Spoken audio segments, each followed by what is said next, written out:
All right. Mic check. Good. So I'm Max Ceron. Max Ceron, CWB Association Welding Podcast. Podcast. Today we have a really cool guest. Welding Podcast. The show is about to begin.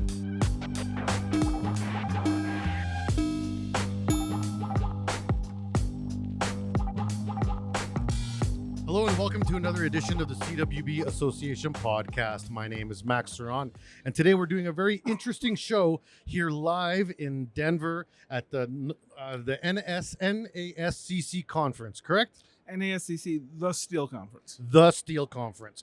So I'm here with Scott Melnick, who's the Senior VP of AISC. And Scott, how are you? I see you're choking on the water. I ate some peanuts before I came in. Very bad idea. So Scott, as someone who works with AISC, is this, you guys are the main hosts for this event, right? We are. We've been doing this show in this format since the mid-'90s. And before that, it was two separate conferences. And what were the two separate conferences? One of them dates back actually to the late 1950s. It was the Conference of Operating Personnel. Okay. And then we had the National Engineering Conference. So mainly you're looking at basically the engineers on one side, and then the people that are the builders, if you were to look at it that way. Is that how the differentiating was before they became one? Not so much the builders. The builders would be the erectors. Okay. These were more fabricators. I see. And there were erectors too. Yeah, just kind of within the whole network. Right. Excuse me. That's fine. Now, when you guys decided to put this together as one large conference, what was the thinking there? I'm sorry. The two conferences were shrinking a little bit. Mm-hmm. And what we found is there were a lot of overlap because people coming to the Conference of Operating Personnel, and that was way before my time, were a lot of people who were chief engineers at their fabrication shops. Mm-hmm. So they ended up going to both conferences. And so it made sense to bring them together because the topics were starting to overlap a lot. Yeah, and that's something that's very typical in the steel trades is that, the conferences or the topics within the groups, they affect a lot of different sectors of the industry. It's not like the engineers live in a void or the structural designers live in a void, the welders, the fabricators. Everyone at some point will have to sort of speak the same language, right? When we first came together, we actually ran 4 tracks. We ran an engineering track, a fabrication track, a detailing track, and an erection track. And what we found is, for instance, for the fabrication track, they tend to be more business sessions. So now we actually run an operations track for people who are actually shop people. We run a safety track. Mm-hmm. But most of our fabrication sessions, they fall into project management or they fall into just general business issues. And the engineers are just as interested in it. So we bring them all together. And, I see some of the names here, like Lincoln, for example. Sure. They're a large company that's known for like their welding machines, but even in their expansion over the years, they've gotten into education, they've gotten into, more engineering and different types of formats. So was someone like Lincoln involved 50 years ago or 25 years ago or and they're new now, or have they been around the whole time? They were certainly involved. This might be before your time, but do you know who Omer Blodgett is? No, I don't. So if you're in structural welding, the book you'll probably reference is called Blodgett on Welding. Okay. And that's Omer Blodgett. He was Lincoln's structural welding guru. Okay. So back then, Omer was certainly involved. And then he mentored a gentleman named Dwayne Miller, Dr. Miller.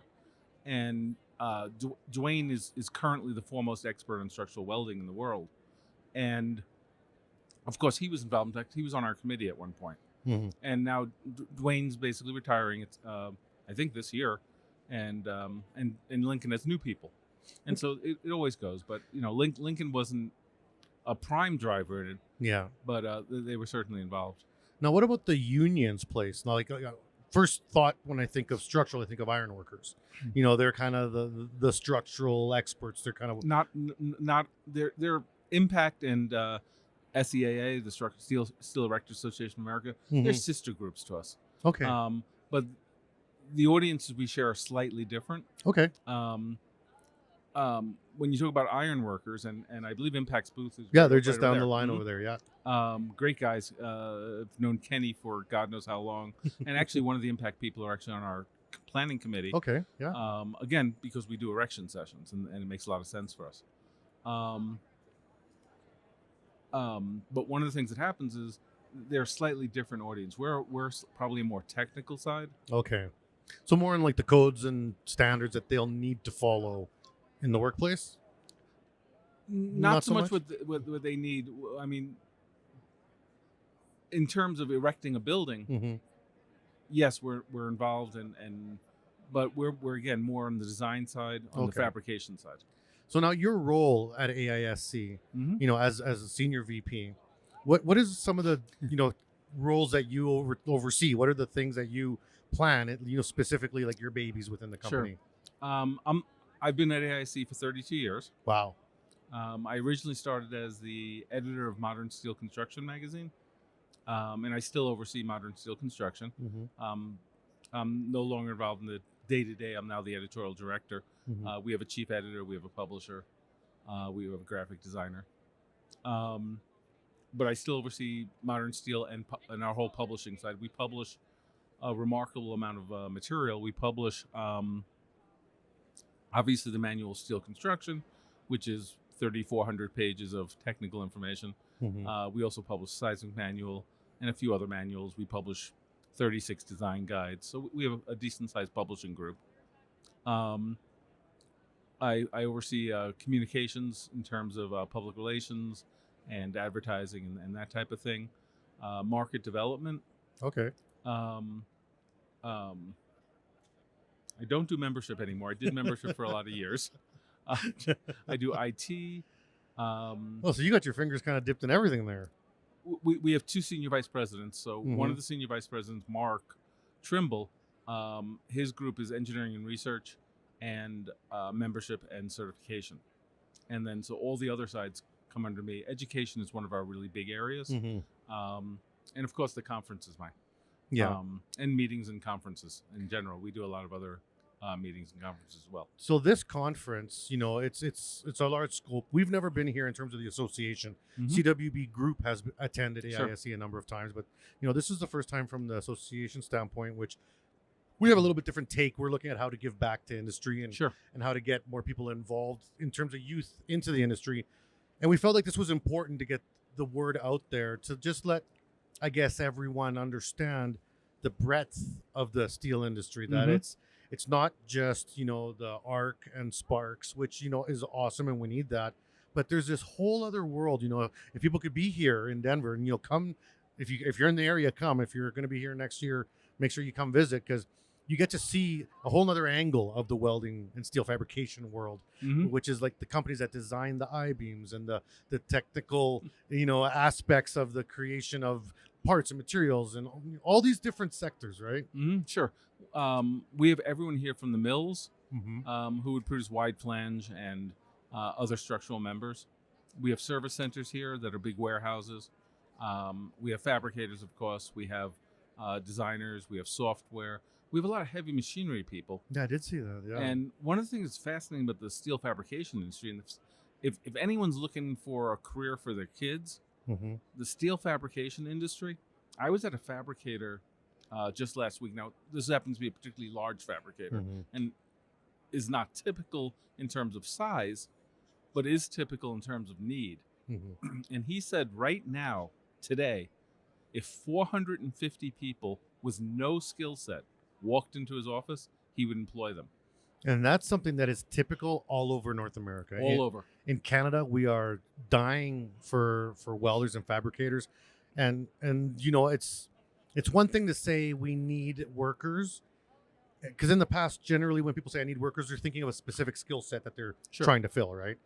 But now it's almost like we just need somebody, and we'll train them Mhm. because it's so dire of a situation. Well, it's interesting also because it's what he was saying the other day. He was saying, you have kids coming out of high school, and maybe they'll go to college, and maybe they'll get a liberal arts degree, and we hire people at our institute, not on our technical side, on our non-technical side, Mhm. and we'll hire people who we've hired people with master's degrees in sociology, and we have to hire them at like $42,000 a year because they have no skill set and they're basically doing administrative support. Yeah. It's an important role, but it's certainly not. I don't want my kids growing. What's your lifelong ambition? I'd like to be a data entry operator. Well, and that's something actually I've kind of asked that question when I talk to people about what is your dream as a child, and it's like it's hard to we're trying to figure out how to sell the steel trades, right? Right. And we say to people, okay, you have a group of grade 5s, and you say, okay, put up your hand. Who wants to be a doctor or a lawyer or a fireman? Everyone says that. Oh yeah, right. for sure. But but if you look at the trades, if you look at the steel trades, if you look at a fabrication company, you can come in, and the day you walk in the door, untrained, because they're going to stick you in a training program. I mentioned the fabricator I visited last week. We're walking through a shop, and you see people most people are just more or less dressed the way you are right now. Yeah. But you'll see some people in safety vests. Yeah. And you say, well, why is he in a safety vest? No one else in a safety vest. Well, he's been there less than a year. So he's still in the training program. Yeah. But he still started working and he's getting paid well. Yeah. And there's, and as he says, if you're interested in a job where you can buy a house, a Harley, a pickup truck, and have a really nice, comfortable life for you and your family, come work for us. Absolutely. And it's very stable. It's not seasonal. It's not the employment's going up and down. This is steady employment and really good jobs. Well, look at what COVID taught us. Yeah. All the office jobs, they're Right. basically screwed, just to say Right. it bluntly.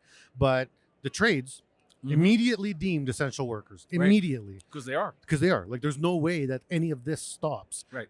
Buildings need to be maintained. Maybe not. Okay, maybe construction slows down because not new buildings are going up. Although, one could argue that that's almost the best time to start building new buildings is during a slow time. Sure. And construction's doing really well right It now. is. It is.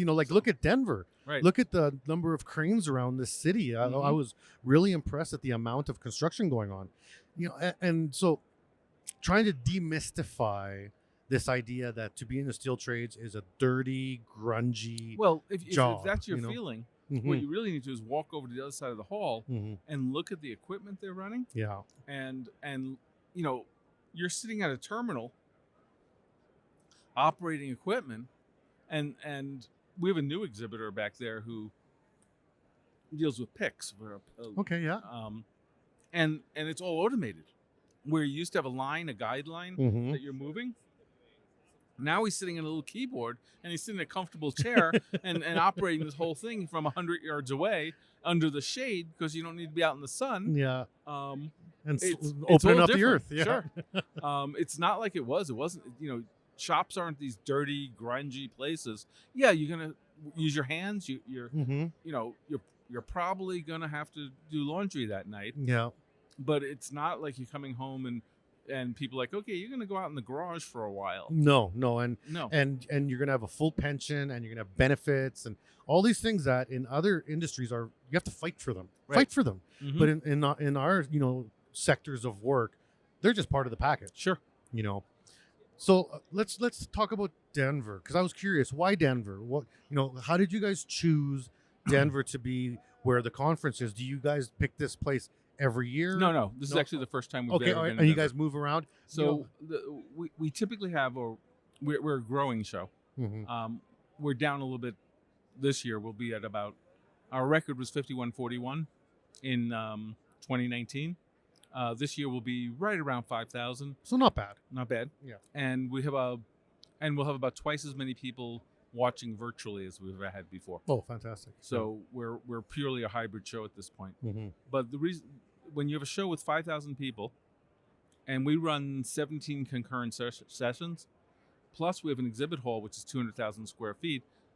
And if you look at some of the equipment, one of the machinery people brings in a piece of machinery that weighs 50,000 pounds. One piece of machinery. You look at all of that, and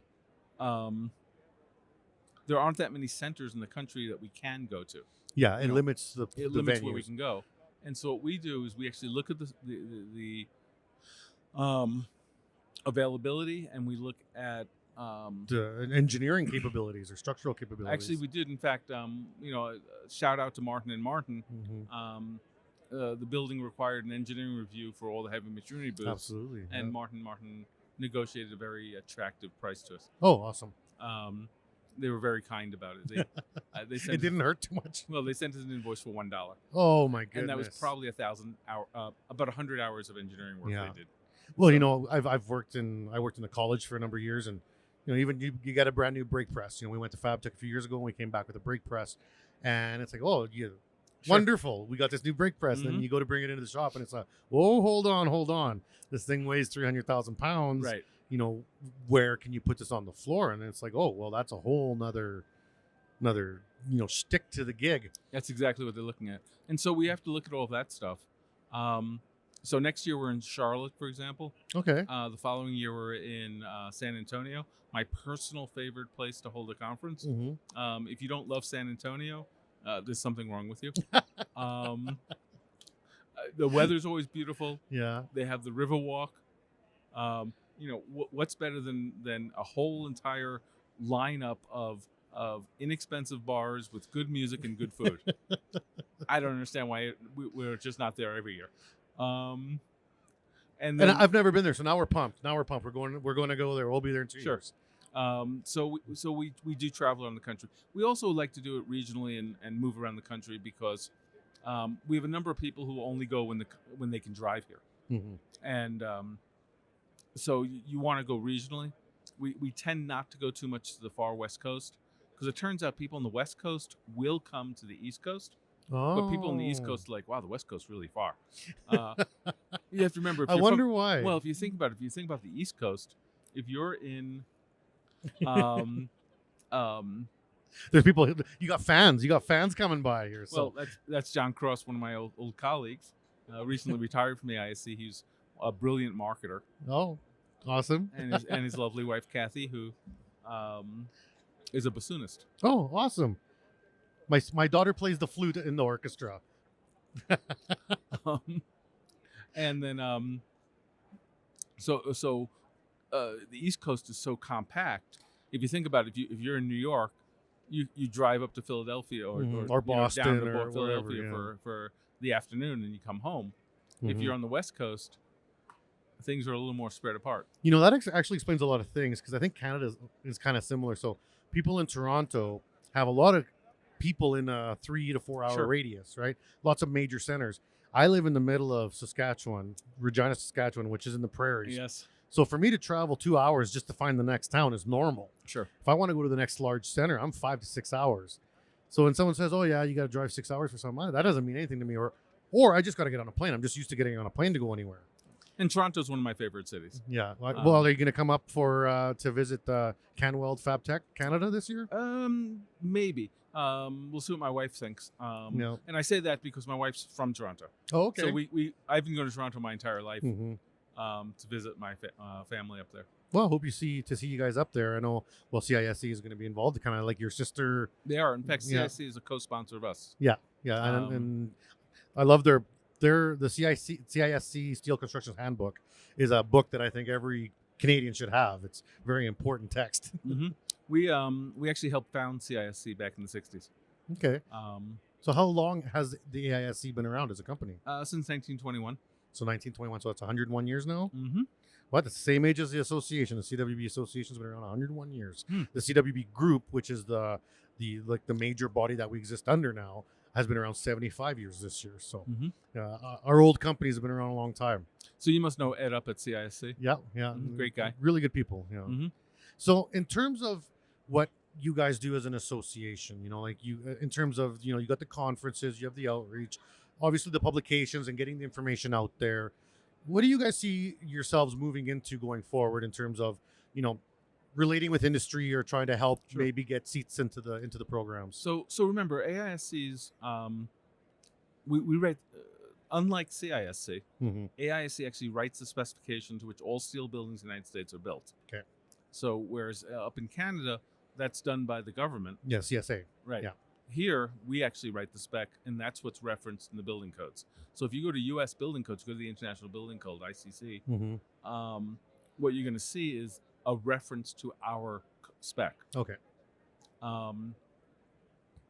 So we're a little bit different than CISC. Yeah. We're also focused on structural steel, fabricated structural steel, whereas CISC includes both fabricated structural steel and cold form. Mm-hmm. Some of the things we're working on right now, our biggest initiative right now is what we call Need for Speed.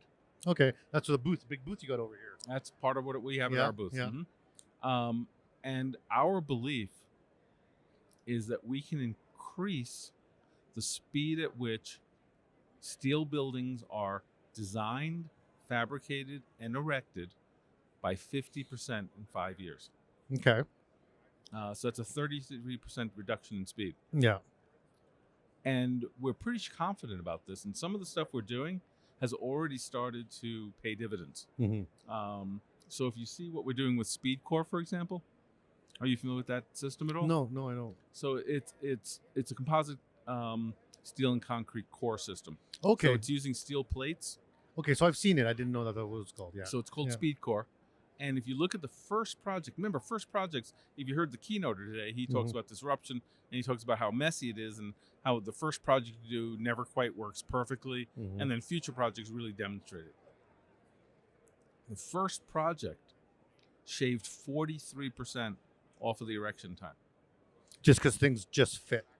It's not so much that it Yeah. fits. What happens is when you do a concrete core, your core has to go up Mm-hmm. before your steel follows it. Right. With SpeedCore, it goes up together. Oh wow. So they saved 43%. They saved more than 30 weeks of construction time. Think about how that translates to your loans and things like your construction loans. Think about early occupancy. Even rental equipment Right. and staffing and wages and insurance liabilities, Right. everything. Second project's actually almost complete now. The first one was up in Seattle. The second one's down in San Jose. Mm-hmm. And it's showing that the system is even faster than we thought. So when you throw a number out like 50%, you know, which is, it sounds very ambitious, Sure. right? And then already one of the steps of possibly dozens of steps is showing Correct. such growth as, you know, at 40. And let's say that's a fantastic number, that maybe the median down the line is 30, which is still amazing. No, we're going to be above that. Even, you know, walk again, go to the other side of the exhibit hall and look at what the heavy machinery people are doing.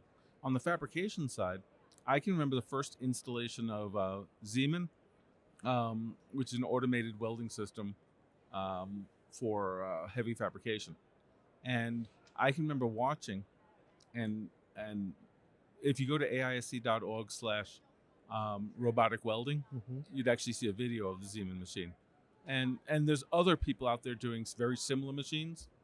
I think Zeman's affiliated with Pettinghouse. Lincoln has one that's really nice too. And there's a few others. But if you look at these machines, what you're seeing is you're seeing processes that might take 4 people 4 hours to do, and the machine will do it with 1 person in 15 minutes. Yeah. And when you look at that type of savings in time, And then you start stacking it with all and the you others. start stacking it. Or Yeah. you look at a product like QNect.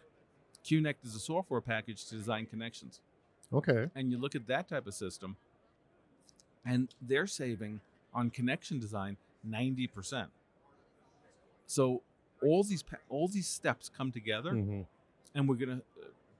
It's just amazing. And So you're basically, by working with the right partners and having all these different types of, you know, innovations and technologies come together, you know, 50 might be the low number. You may have been safe. we try to be. And some of the stuff we're working on directly. Yeah. You know, we're looking at things like, we just produced a guide to standard bridge terminology. So we're producing components, and we have 6 or 7 major programs we're working on. Things like coating systems, things like fire protection. Can you do shop applied intumescence? Okay. If you could do shop applied intumescence economically, It'll it save you would time, save yeah. hours and Yeah. hours off of your of every piece of steel. And so when you look at things like that, and you can, again, AISC.org/need for speed, We tend to make our website simple if you know these shortcuts. If you don't know the shortcuts, good luck Just finding anything. just start clicking around. You'll find it. Exactly. So we have these systems out there that we're promoting and developing, and we think that 50% number is very attainable. Very reasonable. We're also doing a lot with We're about to embark on a whole Fabricator education program. Oh, see, and that's something under I've wondered. development. I've wondered about a 3-year program. how that works in the U.S. So in Canada, we have a steel fabrication course, a Red Seal endorsed apprenticeship course. I have my Red Seal in steel fabrication. I initially got mine in welding and then moved into fabrication and manufacturing, and then got my Red Seal in steel manufacturing, which was a 3-year course. Now, I've asked if something like that exists in the U.S., and people have been like, well, maybe through certain unions or it's possible, but I wasn't really sure if there was a process. And it's very interesting for me to hear that there is one coming. So it depends on what side of the business you're on. Mm-hmm. And Impact, for example, does a great job. Yeah. The reason that you look to union iron workers is primarily because union iron workers provide a lot of training to their people. They're very highly trained, very highly skilled workers.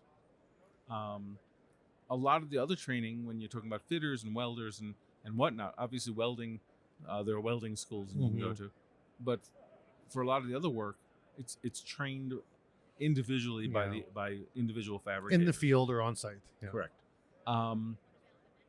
We're looking to partner with some people who are in the training industry for a whole range of fields to do an extensive learning module for us that would then be marketed, and it would also be available to, say, community colleges, because we think it's great if our members are using the program, but it's even better if we reach further out. No, and that's true. And in Canada, we had, like I said, the welding program and the steel fab program, which were 2 separate streams. But then we had industry come to us and be like, we don't really care so much if they're an expert in one or an expert in the other. Sure.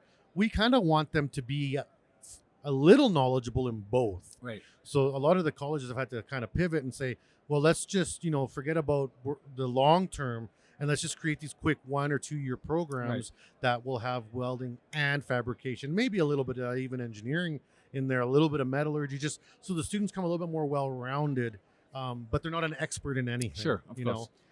Because companies at the end of the day will train you for what they want, right? Right. We're also looking at sustainability is a huge area. And, it's a really interesting area for us, because when you look at the carbon footprint of steel, what you really see is about 90% of the impact is at the mill level. And what's fascinating about steel, what probably the vast majority of people don't realize, is just how sustainable steel is right now. It's so recyclable. Well, it's not just that it's recyclable. If you think about it, almost 100% of the waste stream gets exits from the waste stream, because it's easy to pull steel out of the waste stream and recycle it. But if you look at a typical column, and remember, we have 3 major producers of structural shapes in the United States. We have Gerdau, we have Nucor, and we have SDI. And if you go to any one of those 3 mills, they're not using basic oxygen furnaces. They're using EAF, electric arc furnaces.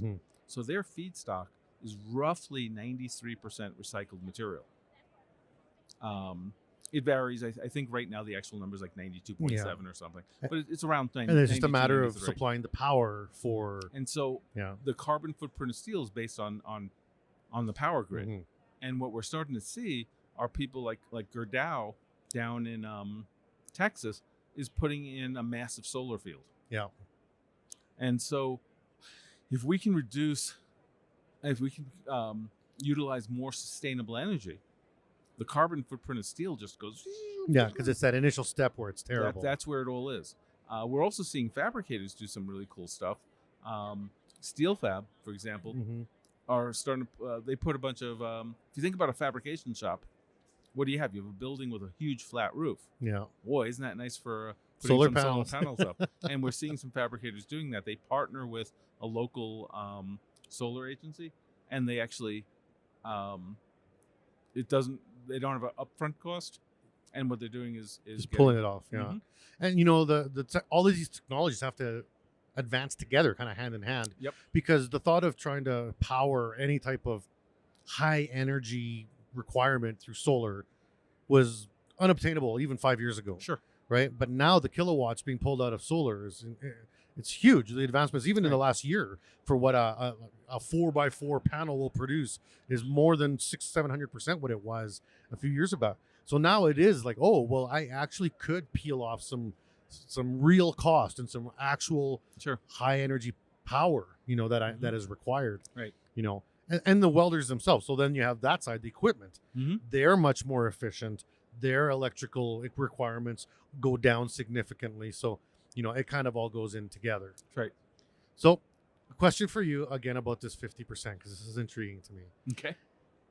This concept to try to, reduce the time, obviously there's a million different reasons this benefits all of us. Right. So we're increasing the speed by 50%, which is a 33% reduction in time.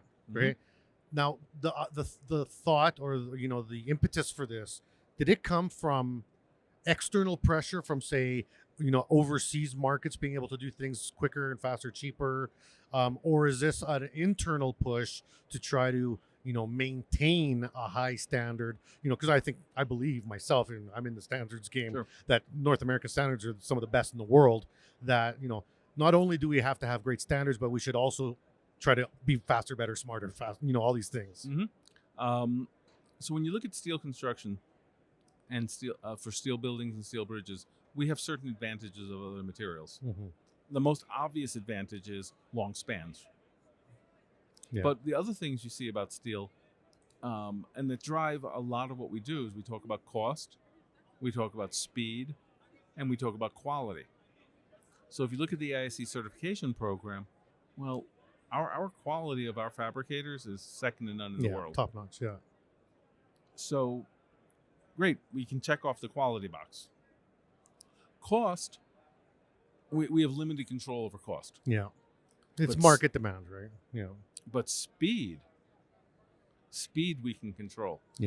And so when you look at that, it became the obvious choice for what we can do to impact the market and convince people that steel is the material of choice. I worked for a large manufacturing company in Canada, Brandt Industries, for a number of years, and they're huge. I learned so much about manufacturing there.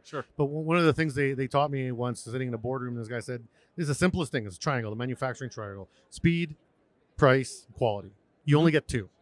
Well, see, it's interesting because we talk about steel, and we say owners want a low cost, fast, high quality, and sustainable project. And only steel delivers all four. All four, And that's kind of like the thought when I look at how sustainable this industry is. And I'm not talking about sustainable in terms of the work, but sustainable in terms of the workforce. Because that's another aspect that sometimes gets lost in the mix, is that, you talk about the mobility of the workforce. So, for example, my path, I started off I have a liberal arts degree in philosophy, and then I became a welder because I needed to actually make money. And welding to steel fab to, working in manufacturing to managing, owning, college, and now here at the CWB. These are all, if you laid these out as individual jobs on a chart, there's not much connection between some of them. And that's, in terms of what people can get out of the industry, you say, well, get your 17-year-old getting into some of these programs. Right. Well, they like computers. Perfect. Well, they like design. They like art. Perfect. There isn't any part, I think, of a personality trait that I don't think we can't cover within the steel industry. I think you're absolutely right. And again, the demand for jobs is so high. And it's almost shocking when you hear some of the numbers out there. You do. And every fabricator will take you and they'll train you. There's not that many industries where you can come out of high school, earn a living wage, and get training and advance. And if you put the time in, you're gonna have a really nice life. I know. And I know, like some of the unions, it's 6 weeks of training, and you're out there making almost $30 an hour during training, right? So show me. I dare you to show me another education program that will pay you $30 an hour after 6 weeks. Right. My daughter is a teacher, middle school teacher, and she's great, and she's helping people, and the kids that she works with, she's making a difference in their life. Absolutely. but as a dad, I always think That's a the tough go. The money's not there, is it? Well, my daughter's a teacher too. She's a music teacher. Okay. And she's passionate about music. She Right. plays the flute fantastically. So proud of her. But she just graduated in December. She's getting her first paychecks now teaching, Mm-hmm. and not as exciting as she was hoping. Right.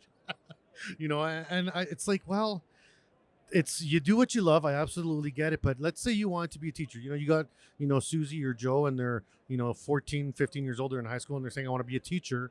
Well, why not enter the trade stream and be a trades instructor? Right. We need teachers. Yeah. Every college is dying for welding instructors as well. Right. So then you get to be a teacher, and welding instructors get paid more than normal teachers because you have to compete against them working in the field, Correct. right? Because you're not going to pull someone away from a $100,000 job to work for 50. That's just not going to happen. Right. So, And even if you're not a formal teacher, Mhm, every worker in a fab shop, every experienced worker, mhm. is still training. Mentorship. Mm-hmm. Mhm. So now, what's your story, Scott? How did you get into the steel game? What was your career? You said you've been in the company, I believe, 32 years, you said? So prior to that, what did you do? So I was the editor of a magazine called, I was an editor at a magazine called Building Design Construction. Then I moved over to become the chief editor of a magazine called Commercial Renovation. Okay. And I was looking for a different job because of, I didn't like the boss. Yeah. Um, It happens. and I actually got to the Institute, and they were looking for a new editor. And I was hired because I could tell a joke. No, I'm very serious. No, I believe you. If you remember Loma Prieta, No, I don't big think so. big earthquake up in Northern California. Okay. Yeah. And this was just after that. Okay. And I happened to go into interview, and the person interviewed did not like me. He was not going to hire me. And as a courtesy, he introduced me to the president of the company, Mhm. and we were chatting. And I said, yeah, just yesterday I was over at PCA, the Prestressed Concrete Association. And we were chatting about Loma Prieta, and they said, all the damage is because of steel. And the president at the time was a guy named Neil Zundel, a big guy. Mhm. And I thought he was going to split his desk. And he's getting all red in the face. And I paused just long enough to say, yeah, they said there wasn't enough steel in some of those structures. And he had the same reaction and said, hire him. So then he likes, yeah. That was my 32-year career, was built on telling that one joke. So then, were you educated as a writer or a journalist, or I have a undergraduate and graduate degree in journalism Okay. from the top journalism school in the country. A little plug for Northwestern University, just outside of Chicago. Good. I guess Didn't Barack Obama go to Northwestern? no, he No? went to the University of Chicago. Right. Okay. We're best known for some of the actors and actresses who have come out of Northwestern. Okay. A weird That's good. coincidence. Yeah. There's a huge number of really famous actors and actresses. We have a really good theater program. Okay. But Good. we're also known for engineering, journalism, Mhm. just about everything. We're one of the top schools. Not known for our sports programs, but otherwise we're fine. So 20-some-year-old Scott with a journalism degree working for magazines. Mm-hmm. Would you have seen yourself in this role, being so passionate about the steel construction industry and world? I mean, that's I'm sure a very interesting and long learning curve. It was. To some extent, I can say I was actually born for this job. Yeah. And the reason I can say that is I'm from New York, and back in the old days, because I'm getting a little bit old, your birth certificate was the long form birth certificate, Yeah. and it actually listed your father's occupation. And in my case, my father was listed as a hardware scheduler, and it lists your father's industry. And there's only one word listed: steel. So I can literally say I was born for this job. Well, maybe that's why we're getting along so good. My dad was a boilermaker in mining. Mhm. So I wrote. So part of my portfolio is that I have a magazine as well. So we have the Weld magazine, Right. And they asked me to do a story on my family history because we came from South America. We came to Saskatchewan as a mining family, and then I got into the steel trades. And it's like it's in my blood. Right. It's almost like I was born for it, and I've been hearing about steel and looking at steel my whole life without even knowing it. My Mhm. dad would bring me home like scrap, like ball bearings and things to play with, right? And it's just you don't realize it at the time, but you're slowly kind of getting groomed for this long haul career that who knew you were going to do that, you know? My kids are always, used to laugh at me because we'd stop and take pictures of bridges and buildings under construction. We'd be going on a family vacation and I'd want to stop. And they got used to it. Now they do it also. So it's good. They send you the pictures? They do sometimes. That's good. Now, so what's what's on tap for the week for the people that have never been to an NASCC? Today you started off with the keynote. Actually, the speaker started yesterday. So the conference didn't start yesterday, but there were speakers, I believe, running for most of the day yesterday. Well, we ran yesterday. We ran tours. There was the Ironworkers tour, facility tour. We did, Yeah. and we also toured a wind lab. Okay. And then we had some tours of a service center. And then we also had 2 short courses, 4-hour short courses. And SSRC, Structural Stability Research Council, they were running some internal sessions. And then the keynotes kicked off. And the way our keynotes work is we start with the most entertaining, non-technical keynote on Wednesday. And then we end with the keynote on Friday, which is a highly technical. It's the T.R. Higgins lecture. So basically, let your brain warm up a little bit over the 2 days. Oh, and you need to, because the T.R. Higgins lecture is pretty intense.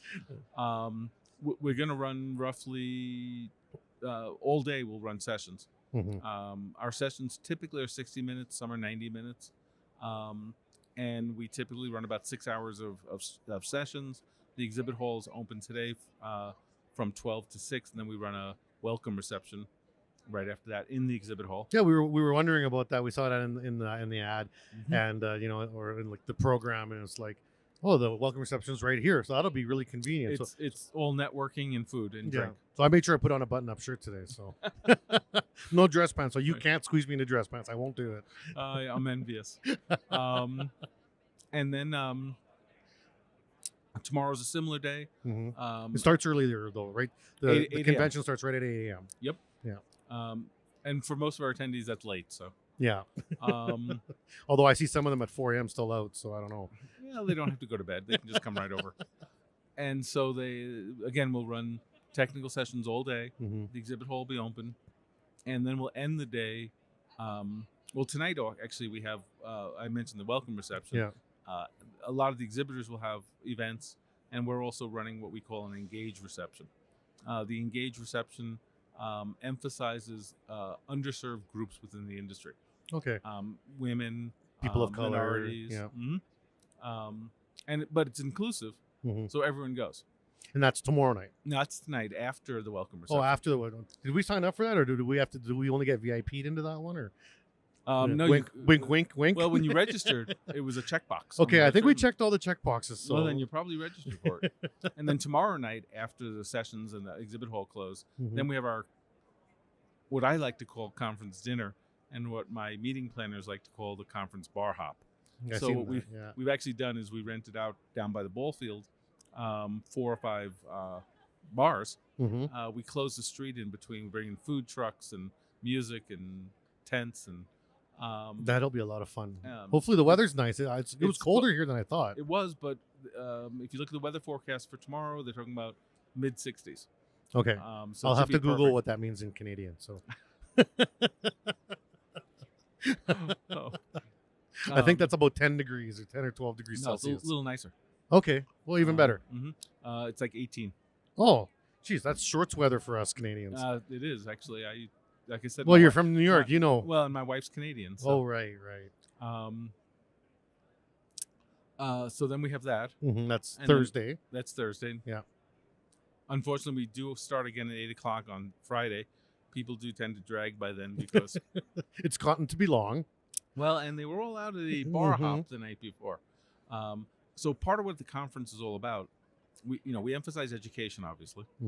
We emphasize knowing what's coming in the industry. So the exhibit hall is really important to us because this is really where people can go and see what's new in the industry, what's innovative, what's really coming. And fabricators come here, it's like a kid in a candy shop. Oh, absolutely. So all the heavy machinery people are all lined up, and you go, oh, I like that machine. Oh, that one may be a little better. And if what's nice is if you go down and look at the heavy machinery area, you'll also see little signs, and the signs will increase as the day goes on because they're selling. Oh, really? So some of the machines are already sold. Walking out the door, you Right. know. The goal for all the heavy machinery people is not to have to ship any machine back to their shop. Well, that's I've heard that at a few places because we brought all sorts of swag. Yep. Because, you know, as part of our association is promotions and marketing. Right. And so it was a pain to get it all here. I We don't understand. plan on taking anything home. So. And then the third component of the conference, obviously, is networking. Yeah. So, and you see it when people are walking by, and I'm waving at them. Mhm. You see a lot of people you know. You see a lot of people you want to know. And it's a great opportunity to meet people. And one of the really interesting things is you have the really big names Yeah. here. People who you don't normally get to meet. The captive audience. Yeah. Right. You know, at the show right now, there is the foremost expert in the world on structural welding. There's the foremost expert on wind design, and there's the foremost expert on constructability. Yeah. Those three people are at the show right now. You know, you don't get to just meet them walking down the street. Man, we're gonna have to try to pin them down for a podcast. We're gonna have to see if we can sneak them in here somewhere. And then we also, but that's why we do things like the bar hop and why Yeah. we do the welcome reception. We want to give people a chance to meet people, Yeah. and talk to both their friends and their new friends. Well, and networking is sometimes I feel like the younger generations don't quite understand the value of networking. I think it's coming around though. I really do. Mm-hmm. Because I think that maybe my generation, the Gen Xers, we didn't do a great job of promoting networking. But it's very important to forward your career. Right. It doesn't matter how smart you are at the end of the day, and even ambition will only get you so far. But you got to make some decent connections out there. And if you don't make the right connections or talk to the right people, you're going to either be paying too much, waiting too long, or you're going to just miss out on something that your Sure. competitors got that you don't. Right. I tell my kids that all the time. Yeah. My daughter, for example, who's at the show, she's actually, like I said, she's a teacher. Mhm. It's her spring break, so we brought her to work the reg desk because we're short-staffed. Mm-hmm. And she's worked for us before. But my daughter's, you know, if you just take her intellectually, yeah, she's smarter than I am. Mm-hmm. But if you look at her emotional intelligence Yeah. and her personality and her sociability, she's so far above me. Yeah. So she understands the whole networking thing. I gotta get my boys to understand. Although my wife has a different perspective on it. Really? With COVID, you know, working at home more, Absolutely. and if on days when my wife's not working and she's watching me work, at the end of the day, she sometimes comments, "You actually don't really do any work. You just spend your whole day talking to people." I said, "You don't understand. That's my Does that job." sound similar? You know, but that's facilitating. It's part of the job. Right. Yeah. Mhm. I mean, people like us, our jobs is to connect people. Right. You know, we know these people, and then people come around and you guys should meet or you guys should talk. Exactly. Absolutely. You know, Mhm. and it works out well. And it's great because, you know, people you meet, you never know. In 10 years, you're going to talk to them again. There's a gentleman here from Brazil who I ran into, who I had met, I want to say it was like 2005 in Brazil at a meeting we were at. And it's you know, it's great to see people like that. Yeah. And Now he's the head of the Brazilian Steel Group. So, you know. well, and I was then about to say that you never know where people end up. Exactly. Right. Mm-hmm. Even for the kids in school, when I was teaching at the colleges, like there's 12 of you in a class, you're all welding. Be friends. Don't hate on each other. Learn to not burn a bridge That's ever. right. Mhm. Just don't. And even if you do, turn it to your advantage. Yeah. So we had we used to partner with the AISC on the Student Steel Bridge competition. In fact, there's a demo of it at 5:30 today. Yeah. It's really a cool program. And for various reasons, we stopped partnering with them. We had a falling out, and as part of the falling out, you know, and things happen, right? Mhm, they do. A couple of years ago, it was 2 years ago, I guess, I had written something inadvertently. I had said something that was misinterpreted, let's say. Okay. I didn't mean it to be. It was not your intent to come across that way. correct. But Right. but clearly in rereading what I said, maybe I could have phrased it a little bit better. There was no swear words, though, was there? No, there was no Okay. swear words. I basically insulted ASCE. It was, and not intentionally. Yeah. I actually meant it as what they're doing is good, and it's a shame that other people don't appreciate what they're doing. And it didn't come across as what They're doing doing is good. And they were really annoyed. Yeah. And I heard about this from And you're in your role at AISC. Right. I don't know if you were in the same position I now, am. but okay. Yeah. So I called their president or their executive director, Mhm. and we were chatting, and I apologized because Mhm. clearly it wasn't my intent, Yeah. and I was wrong. I mean, it Yeah. happens. And we had a pleasant conversation. He's the nicest guy. And at the end of the conversation, I said, how is the student competitions going? Do you guys miss the student steel bridge competition? And he said, frankly, we do. And I he wishes we had never broken apart. Mhm. And so I said, well, do you want to reopen negotiations? Yeah, let's get this going again. Right. Yeah. And we did, and we came back together. Yeah. This year we're cooperating again. Well, It's now a joint nothing is program forever, again. right? And but that's an example of networking in that Yeah. it started as I insulted these people accidentally. Again, I didn't Yeah. mean to, but the end result was, hey, we got the student steel bridge competition back. It's kind of like if you've been married for too long, sometimes you have to sleep in separate rooms for a little while just to remember what the passion was, right? Or she's just tired of my snoring. It's one or the other. It could be. So I guess we're coming up to about the end of the podcast. We try to be about an hour. So Okay. in your plans now as senior VP, what does it look like for AISC in terms of growth? You guys have these very endeavorous programs that Sure. are just fantastic, but you can't stop there, right? There's always this next thing, what's the next step? Mhm. You talked about education, getting into the advocating, the steel fabrication program. These are all amazing. Now internally in AISC, are you guys hiring? Are you guys growing as a company? How does it look like for you guys? Sure.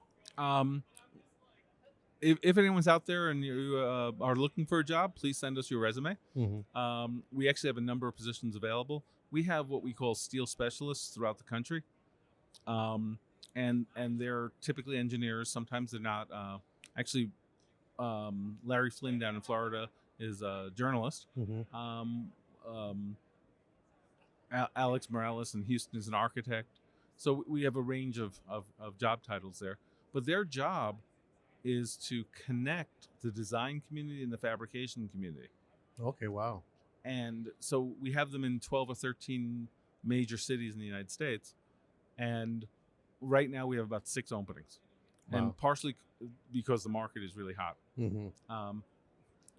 We blame Nucor. They keep hiring our people. And then we love Nucor, by the way. Yeah, no, that's now you're being cautious about Now- saying, yeah. But for the record, they did take a bunch of our people. But we have openings for bridge engineers. We have openings for in our education department. So we're in a hiring mode for sure. Mm-hmm. Where Where do you see, and maybe this will be a good question to just wrap it up, but where do you see the state of our associations in North America? As being the director of our association, there was, when I took over a little bit over a year ago, this feeling that associations were in decline for a number of reasons. And I feel like since I've been with the company, I've seen the associations around me and kind of watching closely what's going on with AWS, CISC, AISC, and other, professional associations, that I feel like they're kind of coming back up, that they're kind of growing again. Obviously, COVID made people rethink a lot of things, and that networking and being nice to people might be more important than we realized. Where do you feel is the relevance or importance of associations? Sure. If you're an association, you need to provide a reason for being. Mm-hmm. Correct. Why does the association exist? In the case of AISC, we're both a trade association and a technical institute. We provide invaluable technical resources. So ranging from both funding and working on research projects to publishing the latest technical information to producing the specifications. So on the technical side, which is what we're best known for, and it's really, really our strongest suit, we're advancing the state of steel design.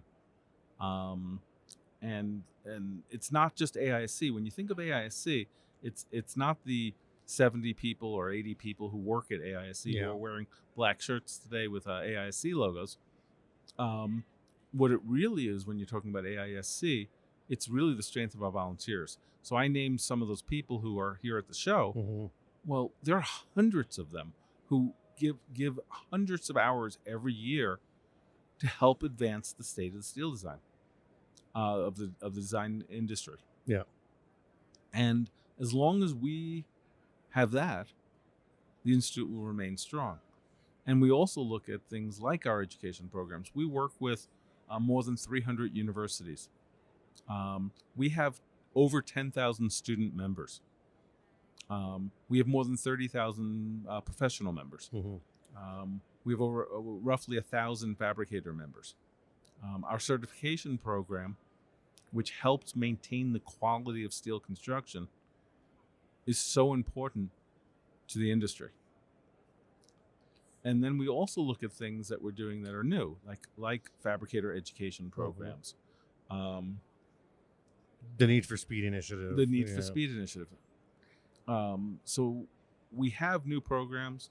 We have things where we're actually serving the industry. The industry. And not just the industry, because when we talk about the industry, we're talking about fabricators and mills, but we're also serving the design community. Right. And are you guys growing as on the membership side? I know it's not your department anymore, but it's interesting. We typically grow on the fabrication side anywhere from 4 to 6% a year, and that's pretty standard for us. We represent about 70% of all the fabricators in the United States by number.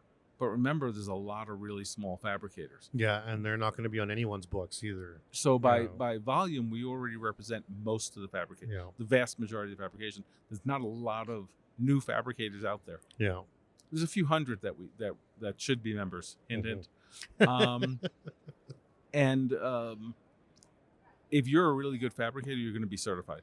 Yeah, because the certification program doesn't just show that you're a good fabricator. Certification program is really intended to increase your quality itself. By going through the certification process, you will improve your processes and become a better fabricator. Yeah, and then you're also it's easier to sell. It's easier to sell yourself. You're a more marketable person / company because you have a standard that anyone could just Google it and be like, oh, this is the standard that they're working to. And if you look at the structural engineering community in the United States, if you think about it, we don't technically represent structural engineers. ASCE represents structural engineers. We have more structural engineer members than they do. So, growth is hard for us because you're kind of there already. We're already there. Now, that said, we typically have small growth, incremental growth every year. What we tend to look at is, can we grow our programs? As an example, I can remember we were in Toronto in 1999 and with the conference, and that was the first time we broke 2,000 attendees. Now if we had 2,000 attendees, we'd be like slitting our wrists.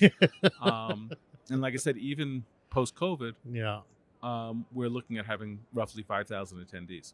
So can we keep growing the conferences? Can we keep growing the 10,000 people who attend our seminars every year? Those are the things that we look at growing. Okay, and I guess to wrap it up now, what would be how do you become a member? What's the pitch? Hey, how do you join? What are the requirements? What do you do? And if anyone's listening and they want to be, if they're interested in becoming a part of the AISC, what do they do? As a member, it's really easy, and the benefits of being a member are outstanding because you get discounts on things. For example, if you're coming to this conference, your registration, the difference between a member and a non-member registration for an individual engineer basically pays for itself. So we sometimes joke, or if you're buying a manual, which every engineer in the United States does every 6 years when a new one comes out, the cost of membership is less than the price differential between the manual. We sometimes joke that when a non-member engineer buys a manual, do we have an obligation to report them to a state licensing board? Because if they're not a member and they're buying a manual, they're probably too stupid to practice structural engineering. So it's really easy to join if you're an engineer. Mhm. So you're either a PE or an SE.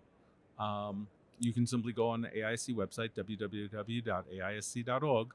And if you go to /join, you'll go to our membership page and you can join.